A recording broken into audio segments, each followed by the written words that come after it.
Then there's the History of Science in Western Civilization by Stephens and Williams, which is highly academic. But like I said, you have to go through it before you give the kids the lecture.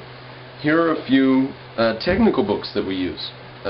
Lessons in Higher English, practical lessons in the use of English, pardon me. Lessons in Higher English is another one we've got there. This one's published in like 1935 or something. And a 1887, pardon me, copyright 1899 is this edition, my goodness. Lesson 1, the sentence.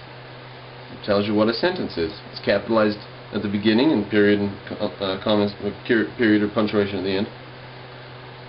Lesson 2, statements. Lesson 3, questions.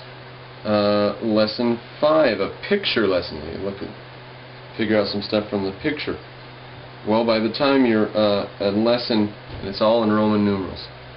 Lesson 24, the seasons. Lesson 23, the months of the year. Gold mine of stuff. Some people make it all the way through high school and they don't know the months. They cannot tell you the months of the year. Now there's something for kids that are in the 2nd or 3rd grade, and people who are grown and educated today don't know this stuff. It's terrible. Also, how to tutor. For parents and teachers, a manual that works. I was skeptical, but it works. He's very good. Turns out he's anti-establishment, which is why he has a good book.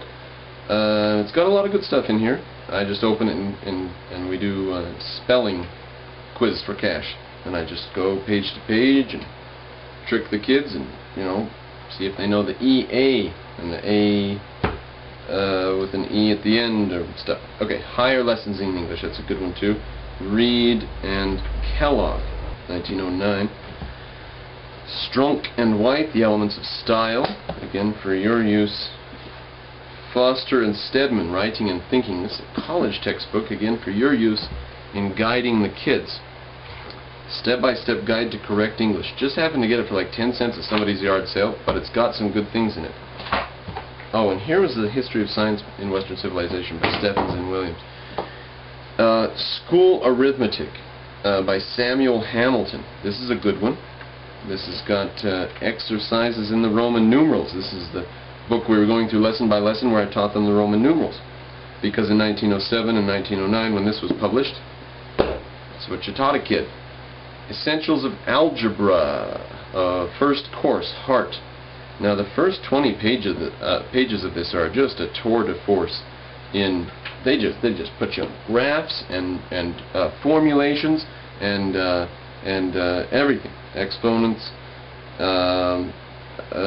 rounding, man, everything that I was ever taught in my entire high school career, and all grade school before that, they cover by page 20, and then they start you on algebra. And they've already got you into complex algebra by page like 35, the stuff that they call Algebra 2 in our high schools. This is ridiculous how slow they move.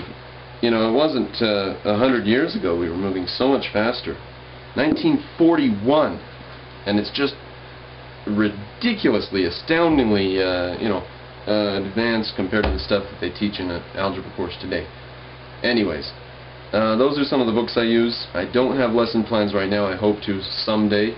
Right now I'm just working on getting more students. I'm a bit disappointed that I started with 4, went to 5, now 2 months later to 6. But that's fine. I'm learning every day. It doesn't really matter how many students I have. The more the better. And every student adds another channel of gossip. So there are some of the books I use and lesson plans, if you don't want to buy the books and make them yourselves, coming up in a couple years.